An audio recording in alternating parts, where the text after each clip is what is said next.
Over to Leland Vittert for On Balance. All right. And into the eye of the storm we go with breaking news at 7 o'clock Eastern. Welcome to the Ferris Network on television.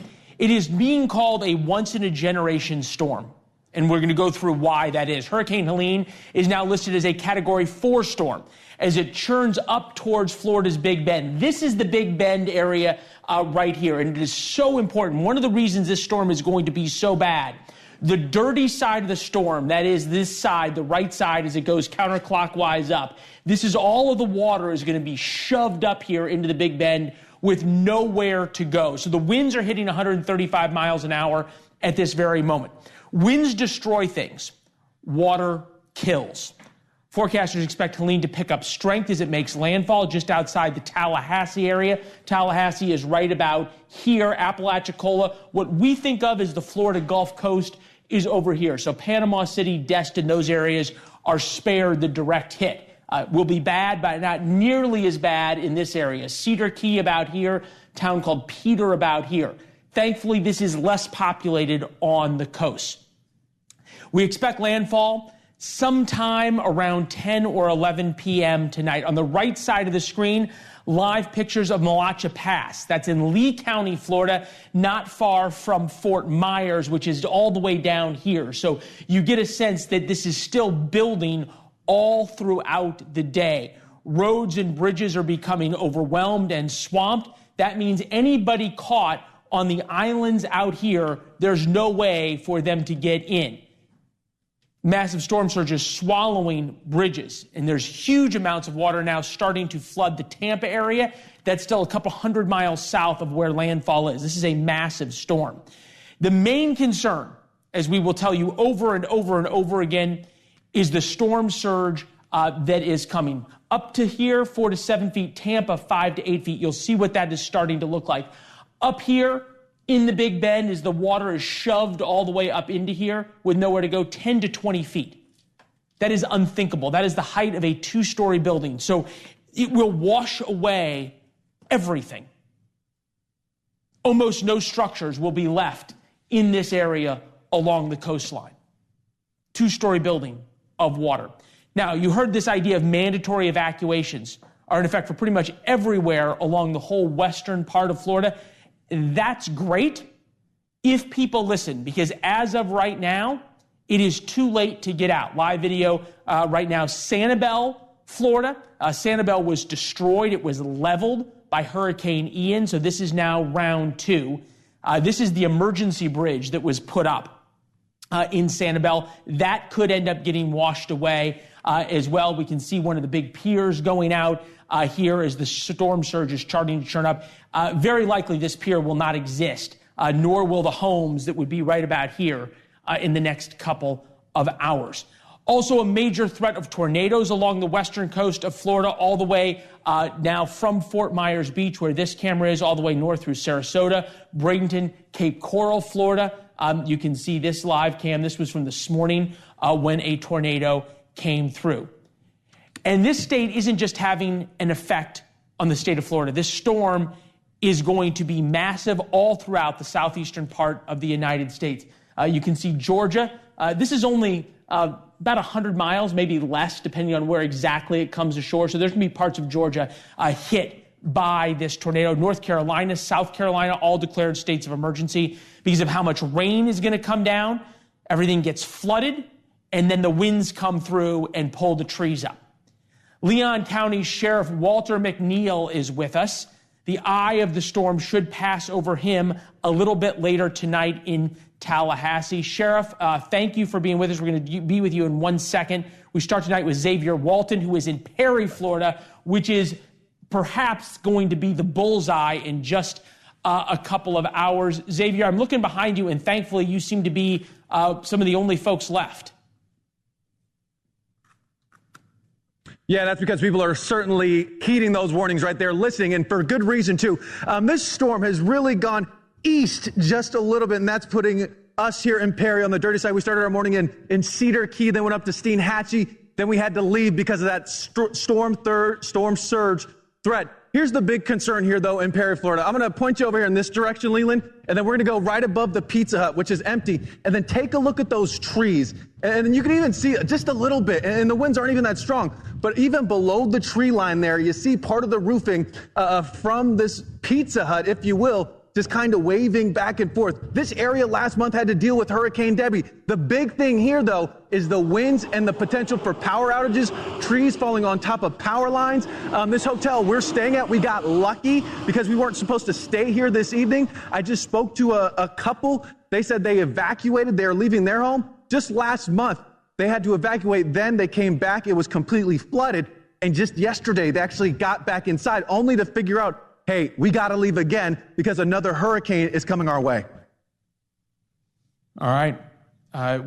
You hear that story over and over again for folks. You think about the folks in Fort Myers, Sarasota, Sanibel, also all places that had already been destroyed.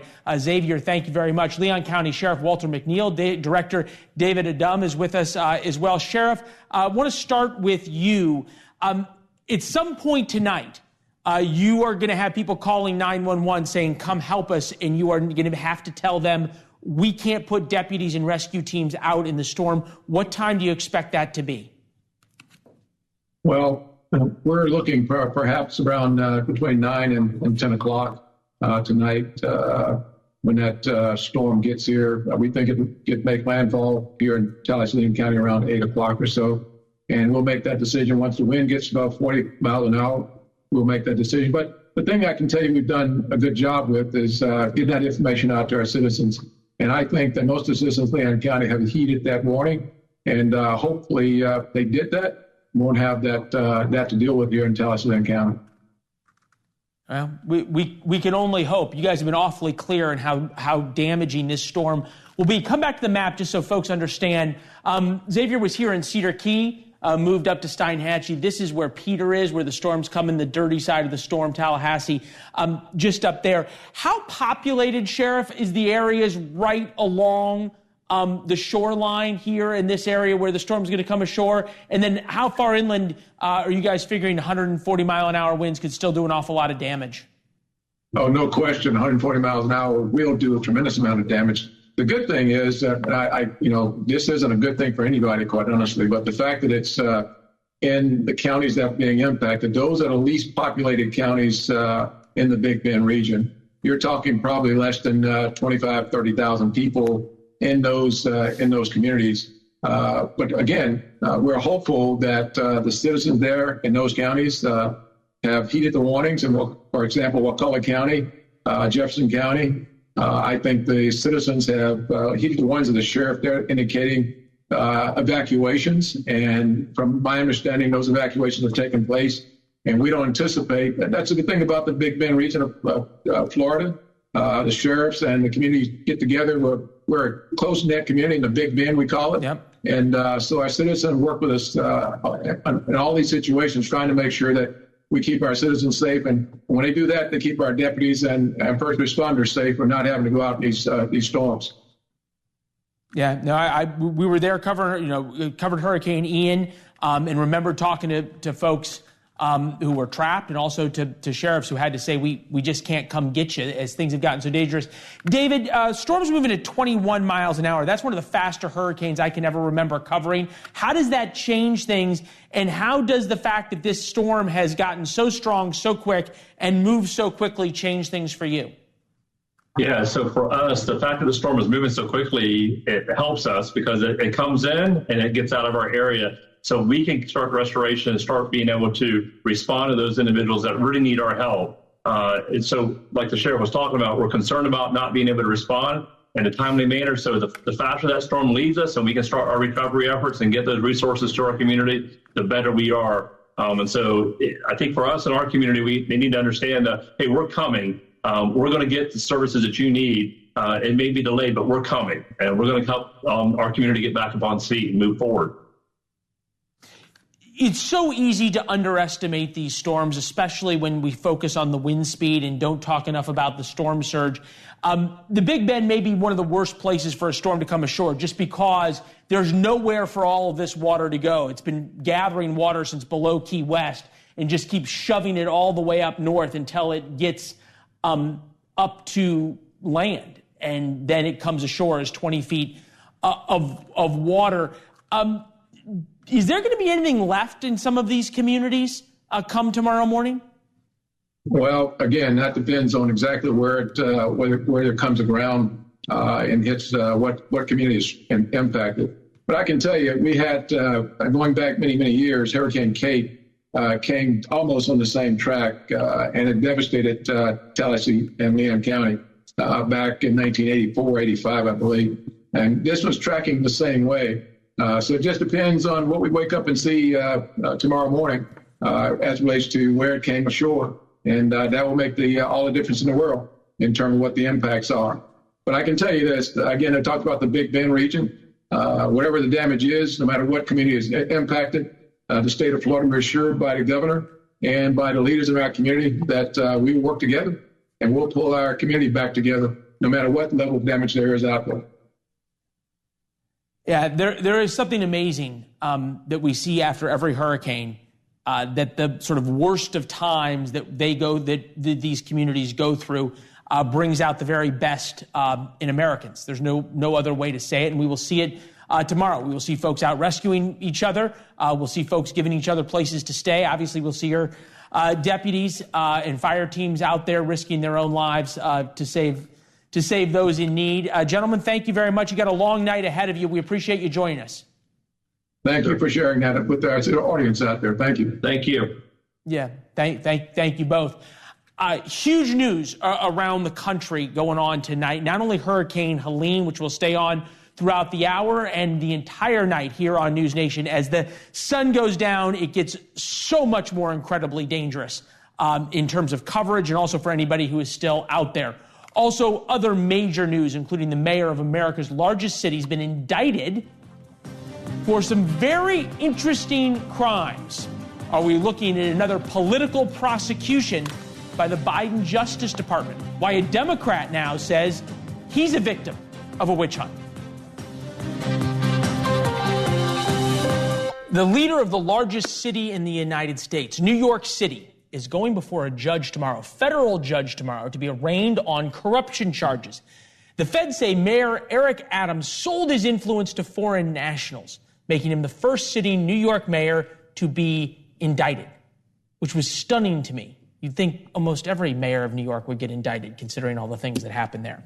Here's the FBI assistant director in charge and the U.S. attorney for the Southern District of New York. The indictment of a sitting mayor is not just another headline. It is a stinging reminder that no one is above the law. Mayor Adams engaged in a long-running conspiracy in which he solicited and knowingly accepted illegal campaign contributions from foreign donors and corporations. As we allege, Mayor Adams took these contributions even though he knew they were illegal, and even though he knew these contributions were attempts by a Turkish government official and Turkish businessmen to buy influence with him. With us now, Tom Dupree, former Deputy Assistant Attorney General under George W. Bush. Welcome. Thank you. Good to see you. When I listened to the press conference, I thought there were bodies in the East River. There had been new developments that were going up because of Eric Adams. And it turns out it was a couple of plane tickets, a couple of free hotel rooms, not saying it's right.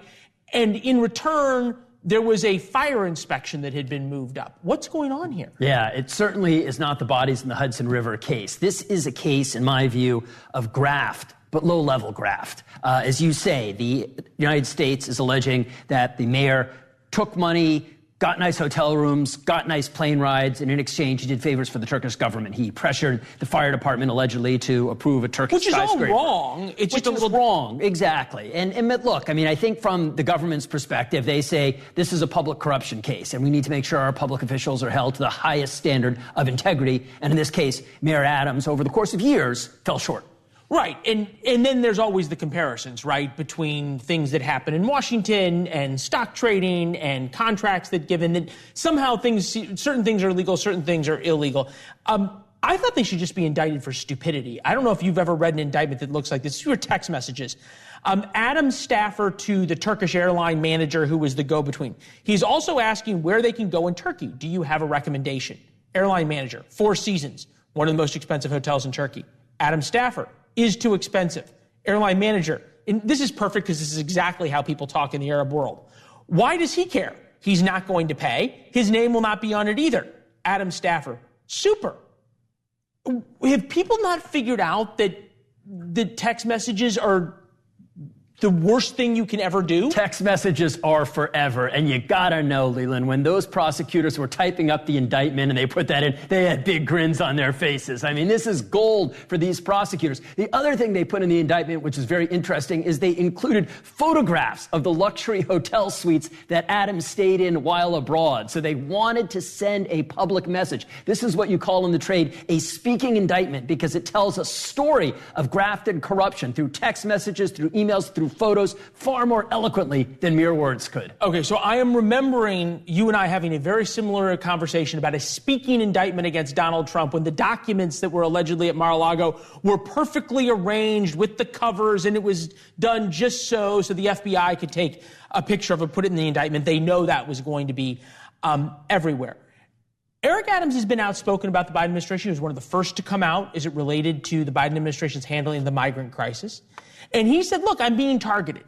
Can you, in your long and illustrious career, remember such a big deal being made about like a 50-cent crime here? Yeah, look, this is an unusual indictment in that sense. I mean, we saw the Senator Menendez indictment for, bribery and the like, and that was, gold bars in the closet, a lot more money. This, again, is low level. I mean, you could say cases like the case brought against John Edwards for campaign contributions and the like, that you could say those kind of fell at the low level and nonetheless were prosecuted. It's hard for me to see a political motive here. I know the Adams team is pushing that hard. I mean, this is obviously a Democratic administration. Biden and Harris wouldn't seem to have a lot to gain by prosecuting Adams, unless they wanted to say, look, we're even-handed. We prosecute Donald Trump, we prosecute Adams. They do that. Now, Stacey Plaskett, who is not a member of Congress, she's a delegate from the Virgin Islands, talked about the Department of Justice in a way that I've never heard an elected official talk in this way. I wanted to get your thought. Take a listen. We are having these hearings so that you become immune.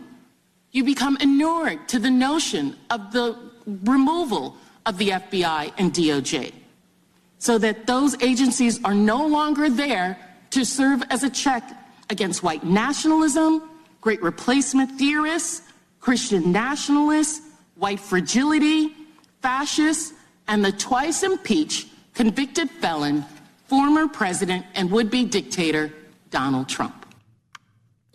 Once you start saying that the DOJ and the FBI are there to go after your political enemies, how do we come back from that? That is the hard question and an important question for our era, frankly, and that is something we have seen from both sides of the aisle. We've seen conservatives make that attack. We've seen liberals make that attack. I personally think it is, number one, totally unjustified and false. I think the men and women of the FBI and law enforcement are straight shooters with integrity. They put their lives in line every day for us. I don't see political motives behind 99% of these types of prosecutions, no matter what they say. I mean, that statement, again, it is unfortunate that a lot of people now may be questioning the integrity of law enforcement. I think there's absolutely no basis for doing so. And then we zoom out and you think about what is going on in New York. And what I can't figure out is you think about all of the sort of underbelly of New York City, the garbage contracts, the mob, all the things that happen, the real estate development. And you're telling me that the first time a mayor ever should have been indicted is for taking free airline tickets and speeding up a fire inspection. I just can't. The disconnect here is mind-boggling. It is, and I had the same reaction as you do when they said, for the first time in New York history, I was like, how can this not have happened before? You're right about that. And look, I think you can make very fair arguments about prosecutorial priorities and the like. There's certainly a lot of crime in New York and elsewhere that's not going prosecuted. All the gangs. There you go. All the gangs, all the fentanyl pushers. You think about the transnational gangs that are bringing in human trafficking into the United States. And I mean, you worked at the Department of Justice. How many hours and how many men and women investigators does it take to put a case like this together? A huge amount, much more than you would suspect, particularly one of this, which is international in scope. And look, that said, I think if you're making the case that this was a prosecution that is meritorious, you have to say it's a question of public integrity, in that the actual crimes themselves, yes, it wasn't earth-shattering. Pressuring the fire department, I get it, but I think you would say we need to be assured that the men and women who hold high office in New York, including the highest office of the city, are of the highest integrity, and that's what this prosecution is about. You know what, Tom? I always hope that I have you defending me and painting whatever my behavior is in the best possible Well, don't light. get in trouble. Don't get in trouble. There you go. Thank you very much. A live look now as sun is setting in Florida. This is just down the Gulf Coast from where the eye comes ashore. They are going to be closing bridges across Florida, trapping hundreds of thousands of people if they did not heed the evacuation warnings. Why this storm is very different than almost any other hurricane that's come ashore in Florida. The dangers ahead. Back with breaking news now, just 4 or 5 hours ahead of landfall. Hurricane Helene, now a Category 4 storm.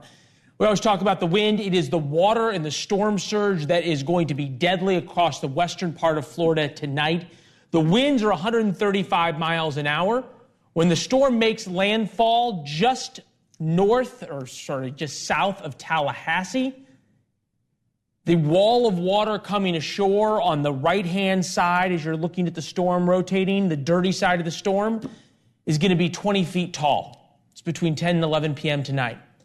The massive amount of water is already starting to flood the Tampa area. Some low-lying areas along coastal Florida could see that 20-foot storm surge. That's the height of a 2-story building, and everything will get washed away. Jimmy Petronas, Florida State Fire Marshal, is with us. Tallahassee Mayor John Daly with us. Well, this is video out of Tampa. You can see the bridge there covered by the storm surge before it got shut down. Gentlemen, thank you very much. We appreciate it. Mayor Daly, start with you. The word now just coming from those on the coastline. If you are going to stay and not evacuate, please write in permanent marker your name, your birthday, important information in permanent marker on your leg so you can be identified and the family notified. Is this storm really worthy of that kind of language? Well, I haven't. First of all, thanks for having me on, and it's great to be on with Jimmy Petronas, the CFO of the state of Florida. Great man. I haven't had a chance to talk to the sheriff. Tallahassee is not a coastal community. We are 30 miles in. I know the storm surge, though, needs to be taken extremely seriously. It is. We've never seen a storm of this magnitude hit Tallahassee head on in the history of our city. So those coastal communities that are right in the path, it is going to be truly devastating. But I haven't had a chance to speak to the sheriff directly on that. And my thoughts and prayers are with the people down there on the coast as well. But in Tallahassee, we are taking this extremely seriously, and we are prepared to see what Mother Nature brings our way. Yeah, I think about it, Mr. Petronas, that at some point, if there is a silver lining here, it's that the area that this is coming ashore, right in the Big Bend, is not that populated. You compare it, say, to Ian that came through Fort Myers Beach and Naples and Sanibel. Relatively speaking, as this storm moves pretty quickly, there's not a lot in its way, and there's some time for it to slow down and dissipate in terms of power. Well, this storm's going to hit like a buzzsaw. The mayor got one of the prettiest cities in the state of Florida, and they're very proud of it, take great care of it. But we love our trees in Tallahassee, and because of this wind event that we're going to have down trees throughout Northwest Florida. But, we'll do the best we can. But, as to your point earlier, my office coordinates all urban search and rescue throughout the state of Florida when a disaster happens.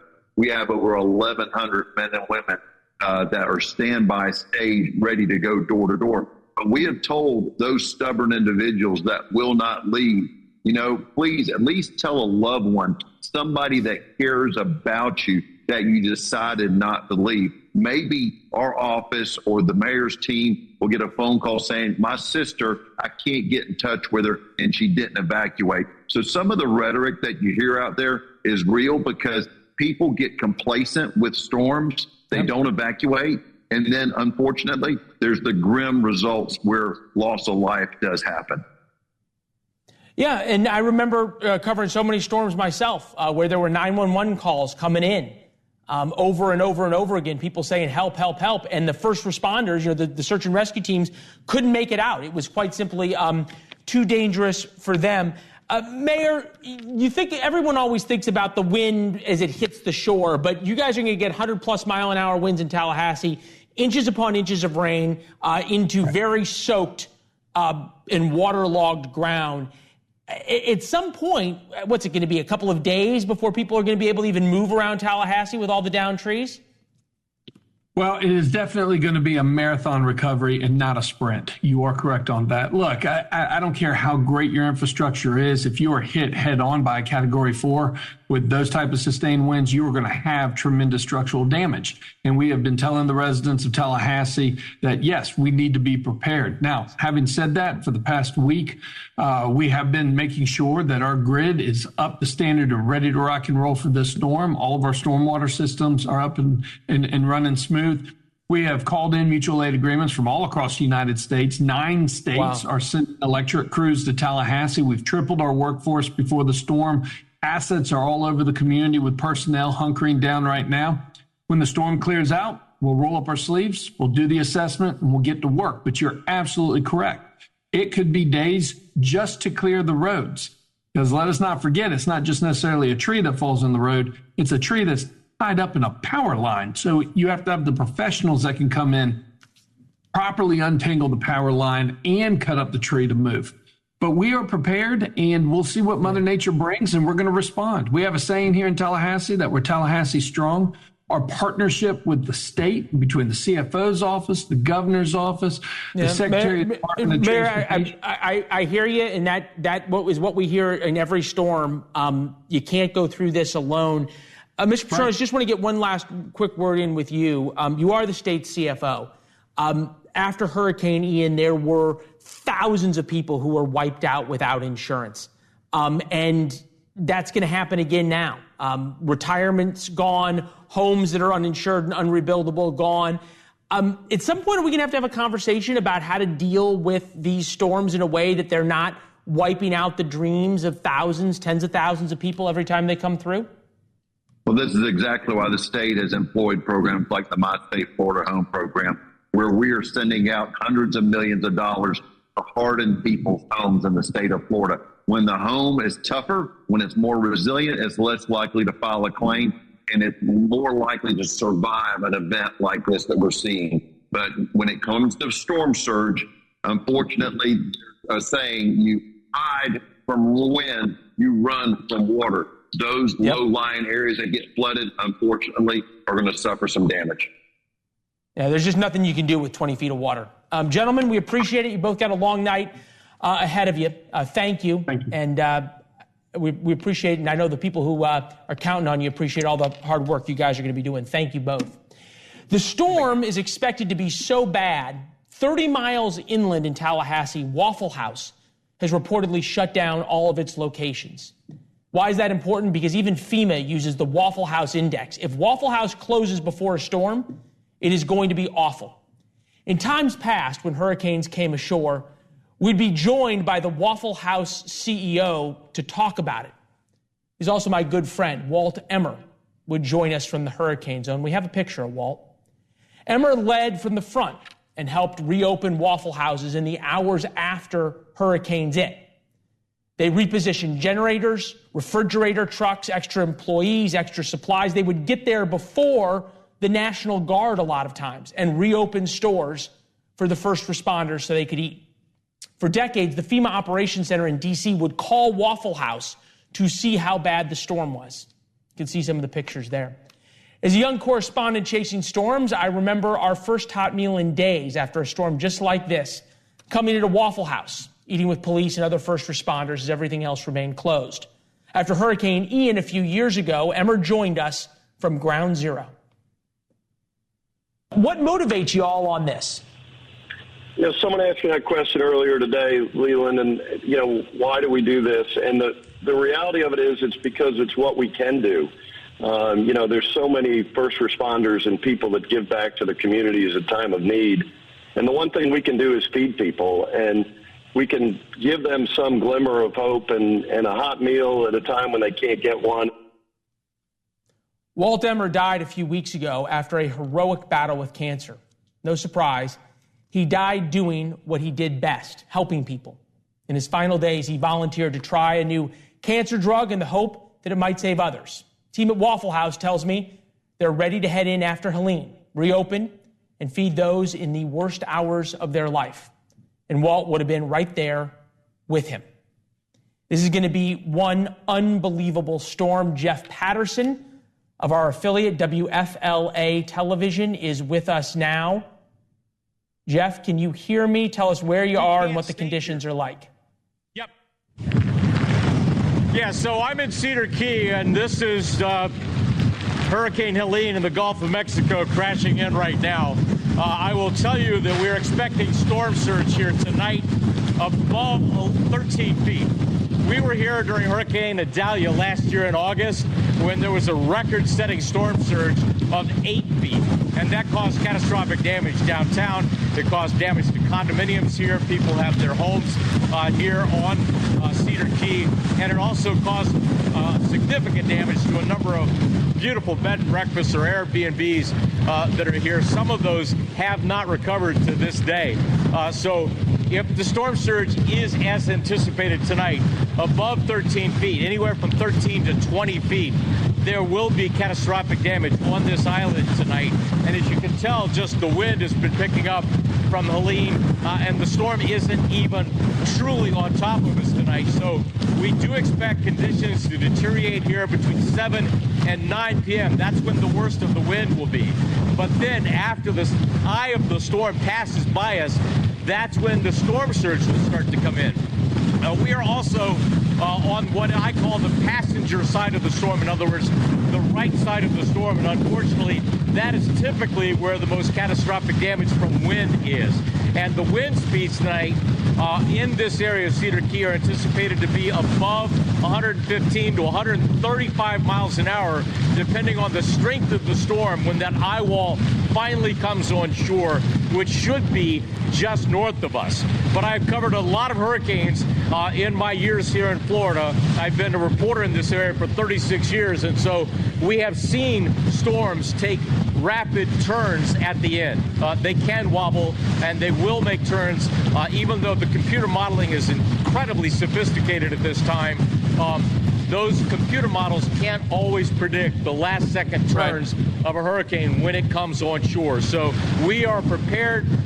We have a much higher place to go to inland that we will go to if the storm surge increases. But as you can tell, it's getting pretty windy out here right now. Yeah, Jeff, I'm going to speak loudly. Hopefully you can hear me. The first hurricane I ever covered was in Cedar Key. So I know exactly where you are and what you're going through and your team. We are so grateful for you guys. The dirty side of the storm and the storm surge that has risen so quickly, it seems like Jeff has lost his IFB. So we're going to keep Jeff's shot up. And hopefully Jeff can get in somewhere where it's dry, as can his crew. The folks in Cedar Key have been through this before, and the question always remains whether people north of Cedar Key and where this storm surge rises heed the warnings and get out, because pretty quickly, if Jeff's reporting holds, people will be trapped. There will be nowhere to go as the water rises. Obviously, we'll make sure Jeff and his team get out before that happens. Jeff, thank you very much. We continue to monitor Helene's path. Also, Kamala Harris heads to the border tomorrow. Is that the issue? The border? Is that the issue Harris should be calling attention to? Kamala Harris will be arriving in the city of Douglas for her second trip to the border as vice president. And the right, Republicans, Donald Trump today, keeps trashing her for lack of specifics about policy and because she has no plans in their eyes. In her interview with MSNBC last night, though, Harris gave voters a pretty clear picture of what's important to her when it comes to immigration. We need a comprehensive plan that includes what we need to do to fortify not only our border, but deal with the fact that we also need to create pathways for people to earn citizenship. And on day one, we will begin the largest domestic deportation operation in American history. And we're going to have the largest deportation in the history of our country. Starting at noon on Inauguration Day 2025. They're killing our people. They're killing our country. They're killing our people. We have no choice. Okay, so we can see two vastly different views of how to deal with the border. Donald Trump, close the border, deport everybody. Kamala Harris, comprehensive reform, which we've been talking about and not gotten since George W. Bush. She did not say if she would torch the filibuster in the Senate in order to get it. She promised to do that to get Roe and abortion freedoms put into law. Mark Halprin's here, longtime political director for ABC News, now the host of The Two-Way on YouTube and other places that you can subscribe, one of the best Twitter feeds as well in politics. Mark, thank you. Kamala Harris going to the border, is that a little bit like Donald Trump going to an abortion clinic? Well, steering in the direction of the skid, right? It's recognizing that there's a problem. You don't need to have rafts of polling data to know that this is one of the issues where she's not stood and delivered. You saw in the debate kind of the rap that she has that Donald Trump blocked legislation that was supported by some Republicans on immigration, that she's been a prosecutor, she's worked on border issues.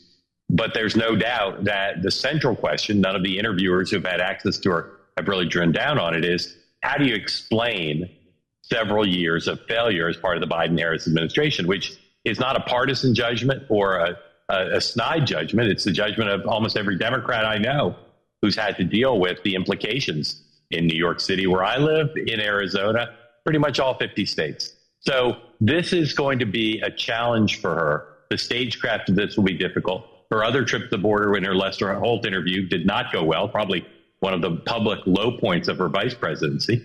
And is it a good look? Would she rather go away? Yes, she'd rather go away, but it's not. And like I said, she's steering in the direction of the skid. She's going to try to confront it and take it on rather than just wait to see if the voters render a verdict on it adverse to her.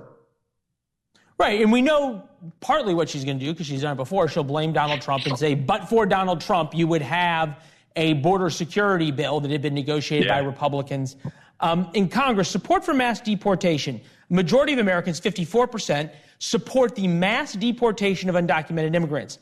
86% of Republicans, 58% of independents, 25% of Democrats. I've said a few times that I think the Democratic number is probably higher because there's an unwillingness to admit that, perhaps, to a pollster. But the one thing we've seen Harris do over and over and over again, and she did it in the soundbite with MSNBC about the border, she did it when asked about housing. It's always a holistic approach, a comprehensive approach, which gets you to dealing with the root causes, which gets you to more government intervention, more equity, on and on and on. There does seem a reluctance by her to move away or to say anything without also giving a huge nod to the progressive wing of the Democratic Party that, at least on immigration, that poll shows America is not with. Well, so immigration is an issue that Donald Trump has owned, and his critics would say he's demagogued it, he's exploited it, he's made it a wedge issue, he's used imprudent, inflammatory rhetoric. All true. But what's also true, as your question just suggested, and that poll data suggests, is some of the most out there positions he's taken are in fact quite popular. Now, does that mean they're good public policy? Does that mean he's right to support them or that he even believes in them? Not necessarily to any of them. But in a presidential election context, having the public on your side is a good thing. And the public's view on immigration now regarding deportation, regarding the border, not 100% of the public, but more than half, and in some cases 80, 20, 70, 30, they're with the sensibility of Donald Trump that we need to take extreme measures to take back control of the border. So you're right that I think her Achilles heel, I think her greatest political weakness is not just an unwillingness to cross the left. She doesn't like to cross anybody. She likes to evade answering specifically on issues where she knows there are political landmines. And immigration is as filled with landmines as a public policy issue as anything. And Donald Trump bulls right ahead. He doesn't mind if the landmines explode because he's just going to keep on walking. Yeah, it always surprised us, right, during the first few years of covering Trump that he didn't mind the landmines. We kept pointing the landmines out, and he kept not caring. We finally figured it out that he doesn't care. Mark, thank you very much. As always, we appreciate the insight. Good to see you, my friend. Yeah, you as well.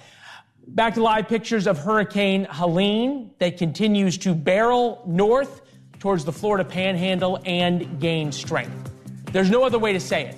There is a lot of people in harm's way tonight. It is only going to get worse. Why this storm is so unusual, why it will cause so much damage, and why what you're seeing right now is just the beginning when we come back.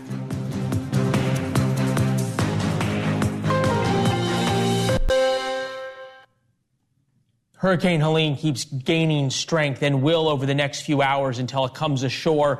Just around Tallahassee, Florida, you can see the floodwaters rising. We're talking about a 20-foot wall of water in the Big Bend of Florida. This is Lee County. The storm is already past there, but it's the only daylight video we have. The connectivity, the ability to get pictures out of where the storm is now are gone.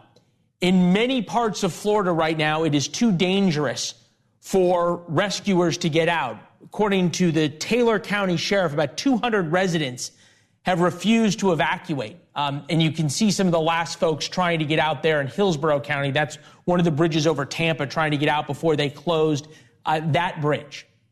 Once you're cut off, there is no rescue. It is going to be 12 awful, awful hours until daylight breaks. And then we will see what 20 feet of water coming ashore does. There's going to be parts of the Big Bend area, and the storm, the way it rotates counterclockwise, is shoving water up north, past Tampa, past Cedar Key, all right up towards Tallahassee. And what this storm can do, the combination of storm surge and then the wind that will take all of the trees down, is going to be incomprehensible, made only scarier because what it will be like over the next few hours. I've ridden a storm like this out before. The sounds and the fear are unlike anything you experience except in war. And there's parts of Florida that will look like a war zone tomorrow morning. The sheriff saying if you decide to stay, write your name in magic marker, permanent marker on your leg, so that it can identify you later. Chris continues it.